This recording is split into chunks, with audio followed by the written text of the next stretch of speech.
ছাত্র দলের পক্ষ থেকে যে আমরা 3টি অ্যাম্বুলেন্স দিয়েছি এই জায়গায়। 3টি অ্যাম্বুলেন্সের মাধ্যমে আমরা প্রায় 15 থেকে 16 জন রোগী আমরা বার্ন ইনস্টিটিউটে নিয়ে গিয়েছি এবং তাদের সার্বিক চিকিৎসার ব্যবস্থা করা হচ্ছে। কিন্তু এটিও পর্যাপ্ত না, আমরা আরও বেশি কাজ কিভাবে করা যায় এবং বার্নে কিভাবে সেবা দেওয়া যায় আমরা সেটা কাজ করা যাচ্ছি। আমরা এখন এবি নেগেটিভ পেয়েছি, আমরা তাকে নিয়ে যাচ্ছি।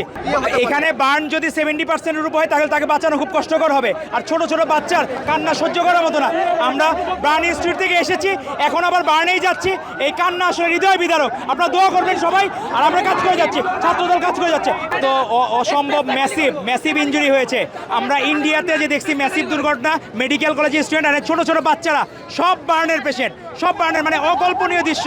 বাচ্চাদের কান্না আপনি ধরেন এই জায়গায় হৃদয় বিদারক। কেউ সুস্থ মানুষের পক্ষে সহ্য করা সম্ভব না। সুস্থ মানুষের